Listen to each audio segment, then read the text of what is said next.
అంబేద్కర్ జన్మించిన రోజు అంబేద్కర్ 1891లో ఏప్రిల్ 14వ తారీఖు ఎంపీలోని మోన్లో జన్మించినాడు. విదేశాలలో ఎకనామిక్స్ డాక్టరేట్ పొందిన ఈయన తొలి ఇండియన్. స్వతంత్రం తర్వాత మన దేశానికి తొలి న్యాయవాది. రాజ్యాంగ పరిషత్ ముసాయిదా కమిటీ అధ్యక్షుడిగా సేవలు అందించినాడు. 64లో సబ్జెక్టులో మాస్టర్ తరంలో అత్యంత విద్యావంతులు.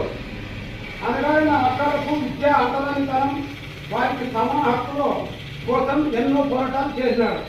జై భీమ్! జై భీమ్! 1956లో డిసెంబర్ 6వ తారీఖున ఢిల్లీలో కన్నుమూర్చినాడు.